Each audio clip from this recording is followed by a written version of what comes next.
Since the Sandbox fans, we're back continuing our pre-NFL Week 1 episodes. We just gave you guys power rankings, 10-1 preseason power rankings. Every 4 weeks, those will be updated. Fantasy rosters and drafts are all set and completed. It's time to get ready for the real season. So we're going to give you our bold predictions. So we're not, beating around the bushes. All these picks have to be hot takes, or at least what we believe should be a hot take. Twon, you excited for this one? Dude, I am, because I get to say shit that people are like, you can't say that. I'm like, in the bold predictions episode, I can say whatever the fuck I want. Whatever. Yeah, so you could say, New York Jets, 14 wins. Lock it in. Well, that's not... I thought we were doing bold predictions, Steve. I didn't know we were doing locks in this episode. Yeah, wait a second. Don't worry, Robbie. I'll take care of you. But I'm going to start us off here. Raiders will make the playoffs, and the team that they will replace is the Miami Dolphins. Wow. I think that the Raiders are a good team. I've been talking about it a lot. I think they had a strong end to last season, and I think they got somebody in the coaching position that the players can get behind. I think they got skilled players. I think they got Devontae Adams, who, again, still a very skilled wide receiver. You got Jacoby Myers, who showed that he's a skilled wide receiver. You drafted Brock Bowers, who damn well may be in an episode that we have next. Yeah. But... Ooh. You got Zamir White. You got a good roster. I'm really not as Jack excited Jones, about Zamir White as you are. I do. I'm jazzed up because I picked him last year being like, this is the fucking hardcore take. Yeah. Boo. Yeah. Nothing from the guy. I'm like, oh, so let's pretend that didn't happen. But I feel good about Gardner Minshew, and Gardner Minshew did end up winning the job. Yeah. Fuck me, right? Yeah. But we saw that he produced Michael Pittman's best season last year. Yep. I feel confident that I don't want to say it's going to be Devontae Adams' best season because, that's not going to be the case. Do I think Devontae could put up 1,110 touchdowns? 100, yeah. 100%. I think the tight end's going to be a focal part of that offense. I'm interested to see what Jacoby Myers' role is because I'm interested. I don't know if it's going to be, diminished. Is that going to be, grown upon? I think you'll see. I think he's going to take a bit. I think him and Devontae might be very close in yards this year. Since you want to talk about, their team in a good perspective, I'm going to give you guys, a player that I think I might have higher expectations for than most. I actually think Trey Tucker is a really good wide receiver, bro. I think, he's a perfect wide receiver 3 for what they have. I think Devontae and Jacoby both have, bigger frames. This is, one of those tiny slot dudes, but he'll beat you on a seam route. Yeah. So I feel really good about him, honestly. Like the fast Hunter Renfrow. Yeah, legit. I know. Yeah. Hunter Renfrow probably doesn't have a job right now. No, I don't think so. But you look at that defense, too. They acquire Christian Wilkins. That's one of the biggest acquisitions. And you put him next to Max Crosby and you draft Tyree Wilson last year, it's only going to get better. Yeah. Jack Jones looked fucking great in the cornerback room, too. And then you had, was it Spillane? Spillane had a sick season last year. So I think there's a lot to build on there, and I just think they needed the confidence to do it. But you know what, Twon? I don't think that was bold enough. I don't think that was bold enough. So I'm going to give you... tell me what's bold? I'm going to give you 3 teams right now. 3 bottom-of-the-barrel teams that are going to win above 8 games this year. Okay. Do you want to guess? Arizona? Nope. Oh, it's going to be worse. Wow. Yeah, dude, if you say Denver. Denver's one of them. Oh. Denver's going to win 8+ games this year. 2 more. Who else is in the South? Jags. Colts. Are the Jags one of them? No. Yeah, because the Titans. The Titans. The Titans are one of them. Yeah, the Titans. Bro, I feel really good about all the veteran additions the Titans are making, and Brian Callahan is no slouch, bro. He's a dude that has some experience in the league. Yeah, I'm not crazy about Will Levis. I'm not crazy about their running back room, but I think their defense is better than 15 other defenses in the league this year. Now you add Ernest Jones to that. Jeffrey Simmons, Ernest Jones, L'Jarius Sneed. I know that they brought in a decent safety, and I'm totally blanking on the name. I think was it Von Bell? Were they the Von Bell team or no? I'm blanking, bro. They might have Von Bell, but I know that they have some serious pieces on defense, and we know all the veteran additions that they have on the offensive side of the ball. It's going to come down to Will Levis, but I think if they can keep opponents to less than 20 points, similar to what I was saying with the Ravens, and they can play a balanced type of scheme on offense, I think they can win 8 games. That's not saying that they're going to be a playoff team, but people think Tennessee's going to win 3-4 games. I think them. People think the same thing about the Broncos, and they probably think the same thing about the Washington Commanders. That's the other team. Washington's gonna win above 8 games, and I'm gonna make it even harder. I'm gonna turn up the fucking heat. They're gonna win the NFC East, bro. That's spice. Come that's on, spice right there. So that has to be sheerly because you think Jaden Daniels is the guy. Not only do I think he's the guy, but like the Dotson move is like very, very head scratching, knowing that they have pieces like that. But I think they feel good about Zach Ertz. They're like, I'm not saying that like we're gonna get Zach Ertz like 1,000-yard guy. But, bro, like, they had fucking Logan Thomas. Like, you're telling me Zach Ertz isn't going to be better? Like, of course he is. Did they get another tight end, too? Don't know. All right, give me a stat line for on Jaden Daniels. Rushing and passing. It's going to be 35 passing. Okay. 700 rushing. So we're talking 4,200 scrimmage yards out of a rookie quarterback. Think he's going to be sitting around 27 total touchdowns. But let's keep in mind, like, Eckler and Brian Robinson can steal a lot of those. I'm not saying that this is going to be a great defensive team, but I feel a whole lot better knowing Bobby Wagner's in the middle of it. I definitely do. Coaching up Jamin Davis. Like, I know that Riverboat Ron Rivera was a defensive-minded head coach, but I think I feel better about Dan Quinn's defensive schemes.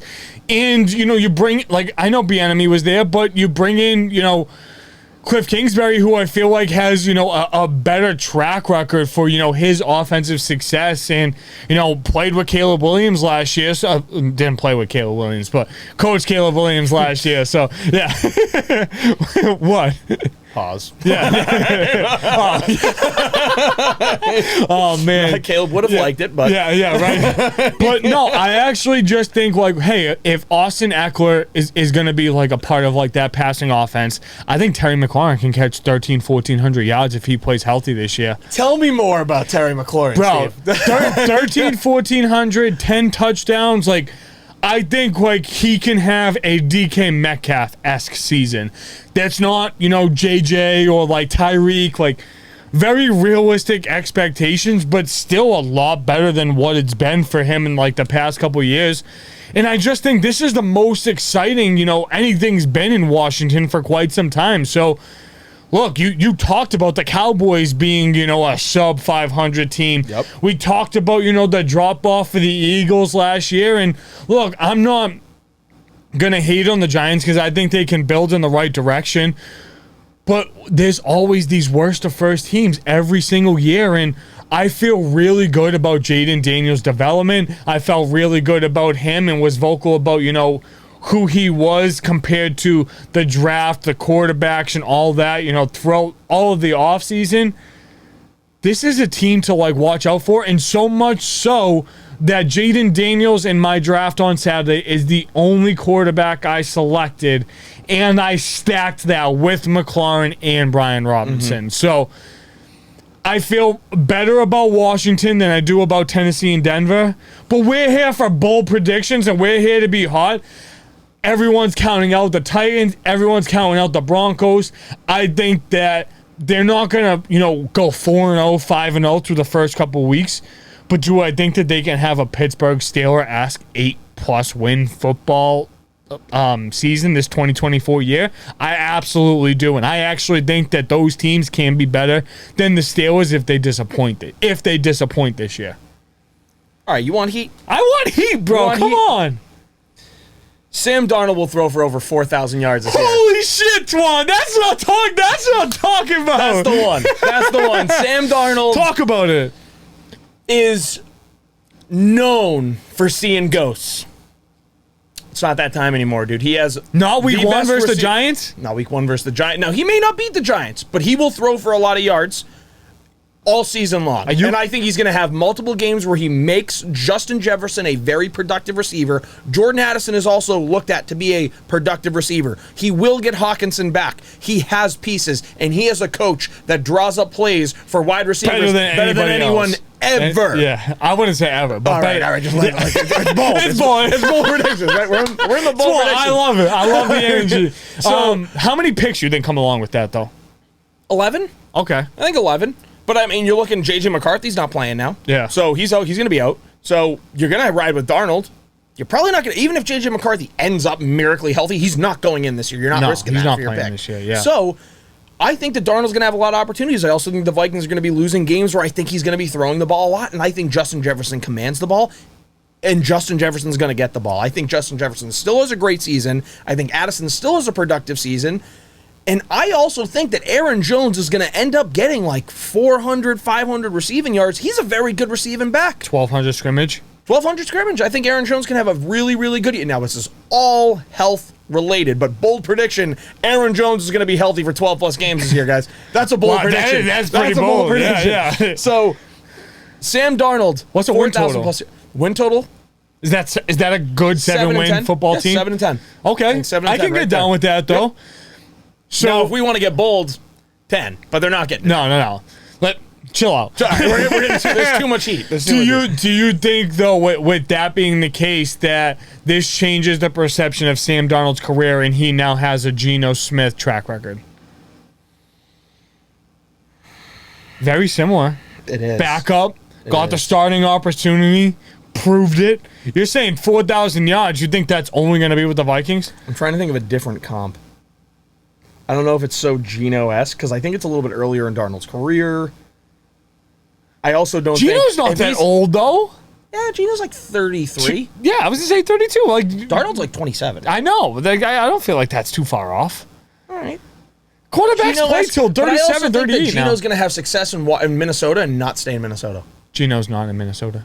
Right, but Geno's still in Seattle when he had his resurgence. What, you're saying that saying that Darnold will play good in Minnesota and then go somewhere else next year because he played good. Yeah, no, I agree. I don't think it would be long term with Minnesota, knowing that they have like McCarthy and stuff like that. But just wanted to, like, he got that, proved it, and then like got another contract. Right. Yeah, I don't think it would be with the same team. Would be interested to see like how that works out. You know, maybe Tennessee's still in like that quarterback conversation, looking for a veteran, like maybe Levis like just isn't, you know, the guy or anything like that. But you want to get hot? I'm coming in hot. Whew. All right. 40 total touchdowns. Back to that number. Obviously not for like a wide receiver or running back. Josh Allen's going to lead the NFL in total touchdowns, 40 total touchdowns. I think it's really hard to have that 50 number, and I don't think Josh Allen's that guy. I don't think he's in that territory. I think he's over 40. You think he's over 40? I think he's over 40. So you take the take and run with it. I'm gonna go with it. I'm gonna go 40. I think he can get to 50 because I think, yes, James Cook will get rushing touchdowns, but I think Josh Allen is gonna throw for 37 touchdowns. I think he's going to rush for 7 to 10 touchdowns. So that does put him right in the mid 40s. I like the take. I like it a lot. Yeah. Okay, but you don't think 40's high enough. So you think it's pushing 50? This is bold prediction. I think they're scoring, dude. I just don't think he's going to have 15 rushing touchdowns this year. And if that's being the case, I also don't see him throwing like above 35 passing touchdowns. Like, I just don't think, like, I don't want to say that's not his skill set, but like if he has I don't have this as a proven stat, but I don't think he's thrown for 4,000 passing yards like in a year. Very similar to like Lamar, like, sure. You know, you're not going to get like that 4,000, but you'll get like 37, 38, like definitely 100 yards. Like, you'll definitely get that as far as the passing script goes. I think they'll spread the ball out. Shakir's going to catch a ton, but let's keep in mind, like, if that's being the case, like, someone's going to catch these touchdowns. I don't know if Keon Coleman's going to catch 10 touchdowns.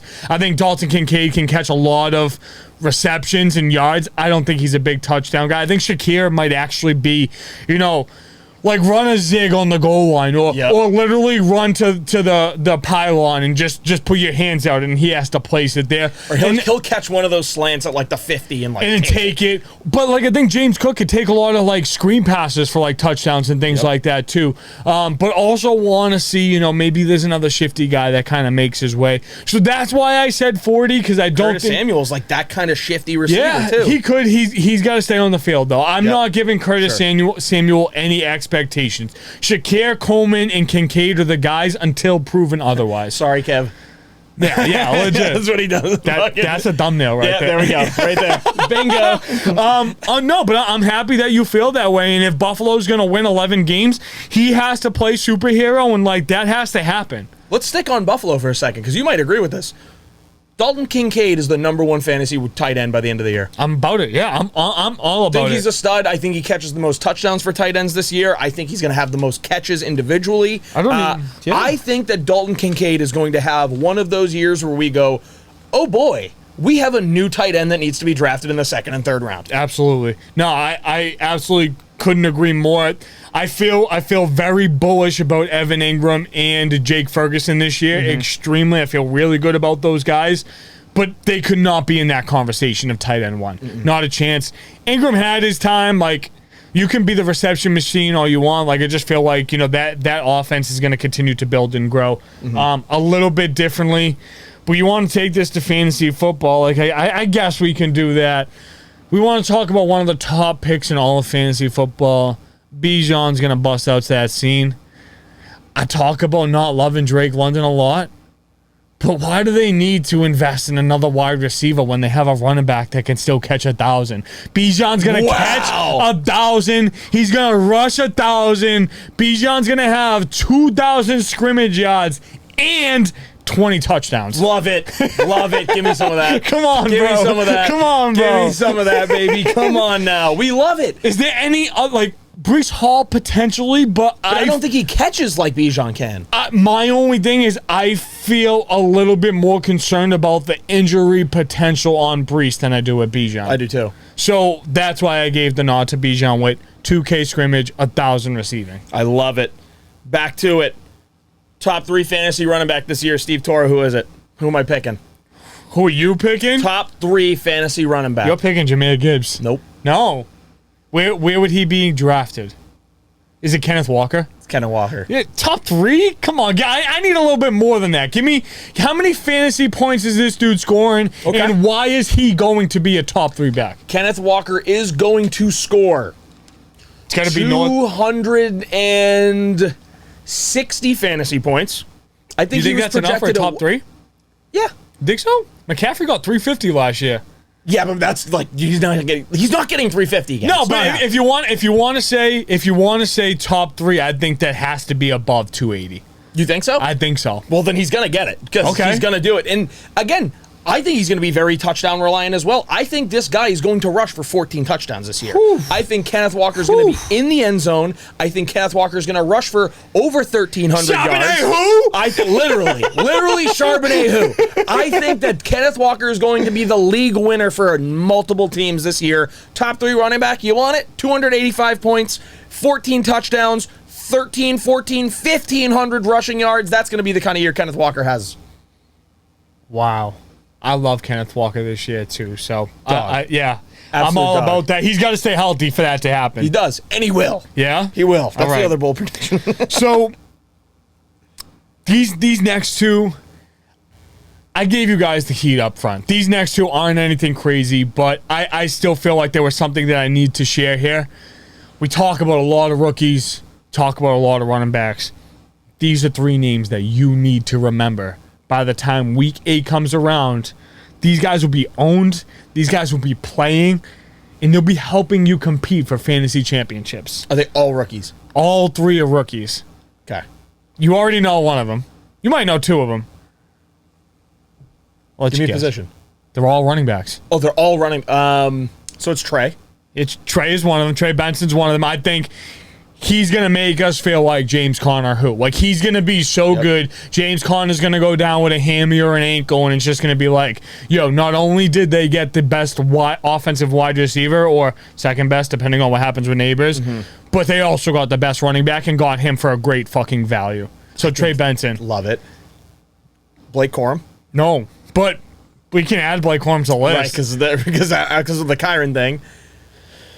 But that's what I'm saying. Don't let me take your thunder. Go for it. I can't think of it. All right, a name that nobody's you're not doing talked Jonathan about. Brooks because he's hurt. I'm not doing Jonathan Brooks. Come on. Just making sure. Just making sure. Oh, it's okay. I got it. He's on the list, but we haven't even talked about this guy. Okay. Bucky Irving. For Tampa. Bucky Irving and Rachaad White might be the best 1-2 punch in all of football this year. Everyone wants to talk about Atlanta and this offense. look, everyone keeps sleeping on the Tampa Bay Buccaneers. They got better on defense. Yaya Diaby is going to be a problem this year for them. But Bucky Irving and...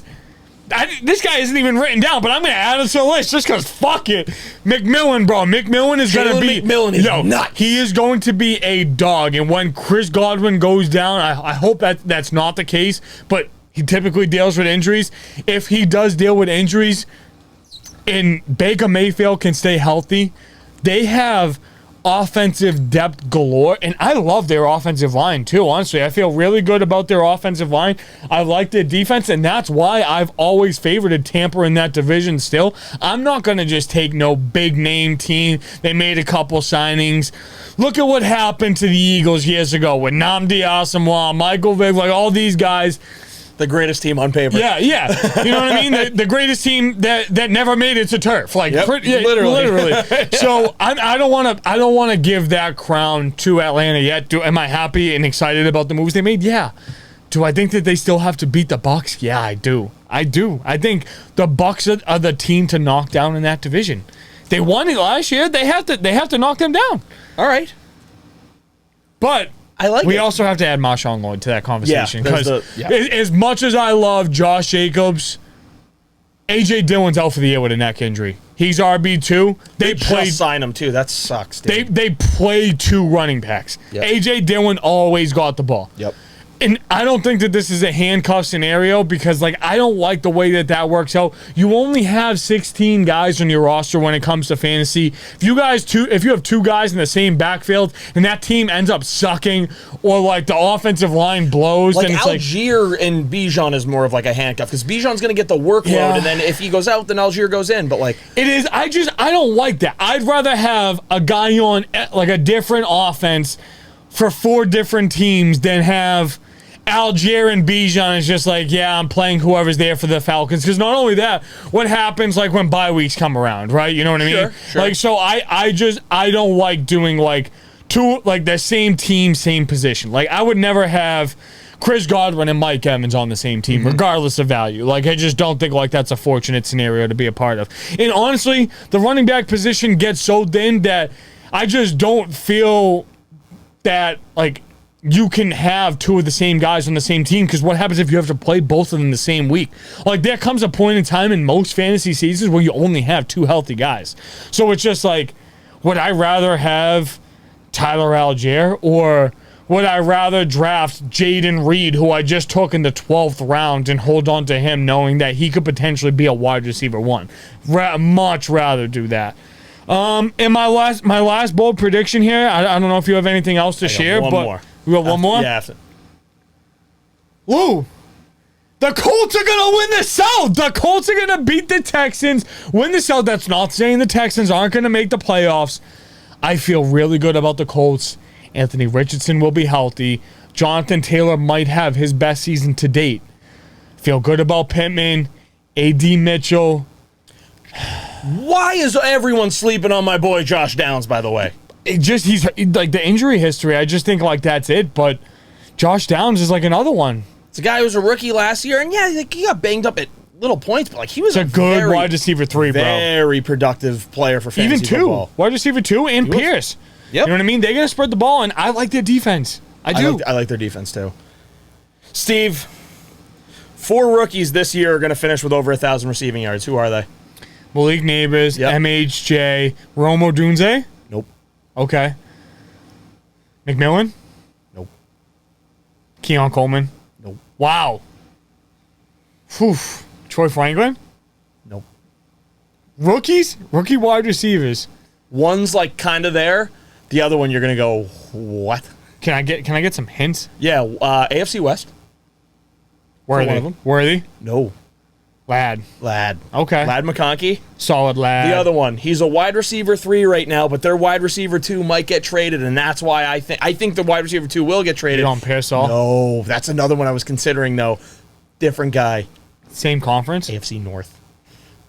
Roman Wilson? Jermaine Burton for the Bengals. Wow. Jermaine Burton for the Bengals is going to be my dynasty winner. I am going to win 2 years in a row, and we're going to reset the whole league with Jermaine Burton in 3 years. Is that what'll happen? They'll reset the league? Yeah, so it's an Empire League. So what it is if the same team wins 2 years in a row, everyone they get goes their back to the dynasty, draft. we redraft the whole thing. Wow. Yeah. So that kind of pisses you off, like the guys that you get this year, though. I know. So that's why, like, the goal of this year is, like, take down, All like, in. look. All So, in, like, yeah. because he won last year and his team's fucking good. Yeah. But my draft this year was Marvin Harrison. I had the first overall pick we were only drafting rookies this year. It was Marvin Harrison. Second round, Trey Benson. Third round, Jermaine Burton. We don't have a fourth round, so I ended in 3, but I dropped one of my players. I think I dropped Darren Waller. Rightfully so. Yeah. And I picked up Will Shipley. Okay. People talk about Shipley a lot, but I just honestly think, like, if Saquon's there, like... If he goes down, though. And that's the thing that I'm thinking of it, because we have massive rosters, like 20-something team rosters. Like that's hefty. Yeah. I would have a field day. I would be licking my chops. That's what I go, I'm sitting if there, there's room in that league, Evan, let me know. I would love to. 100%. Yeah. Dude, people have been talking to me about Dynasty Leagues. It's the only that and Guillotine Leagues. I've never done What's a Guillotine League? Guillotine League, like you lose week 1, you're out. Your whole roster goes back into the pot. You have fab bid cash, and everyone gets to bid on it. We do that. Do you? Yeah, we do that. Shit. So we call it an eliminator league, but like the same thing. Shit. Yeah, it's the same shit. thing. Yeah. Those are the only fantasy leagues I've never been a part of. I'm dying to do one. Dude. But, like, I'm at 7 now, 7 total leagues, and, like, that's a lot. So, like, I need to, like, rework some things. Like, maybe some of these $25, $50 leagues that I'm just saying, yeah, because I feel bad. Like, I might need to cut some of those and do some, like, we might need to do, like, a Or just, like, deep have Dynasty someone else league. run it. Like, give it to, like, one of your cousins and be like, run it. That they ain't gonna fucking win. They ain't gonna win. Unless they listen to Sense of Sandbox. That's right. That's damn right. Steve, I'm good on predictions, man. I mean, there's gonna be these ones are pretty bold. These are good. Bold. These are good ones. Final one. All right, fine. Yeah, you get it. Jalen Hurts will not be a top 8 fantasy quarterback this year. It's not too bold, but like he's getting drafted second among all quarterbacks in fantasy football. Would it be more bold to say that I think Tua can be a top 10 fantasy quarterback? Than Hurts not being a top 10? Then not, yeah. Yeah. I think it's pretty on par with both of them. Yeah, you think they're pretty similar takes? I don't know. Why don't we do a poll? You guys tell us. What is more of a bold take?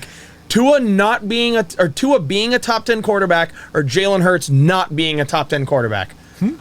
That's a good poll. Yeah, we'll find out. We'll find out. Says the Sandbox fans, these were our bold predictions. Please let us know if these are bold enough, because if not, we'll have to get in the oven, heat that up a little bit, toss some fire in the fire.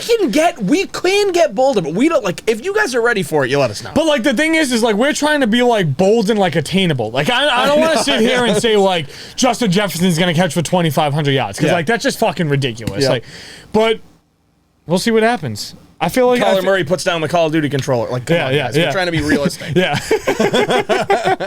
You guys know the deal. Next up, we have our award predictions and stat leaders. That's going to be a fun one. You guys know the deal. Peace, love, 5 stars, nothing less.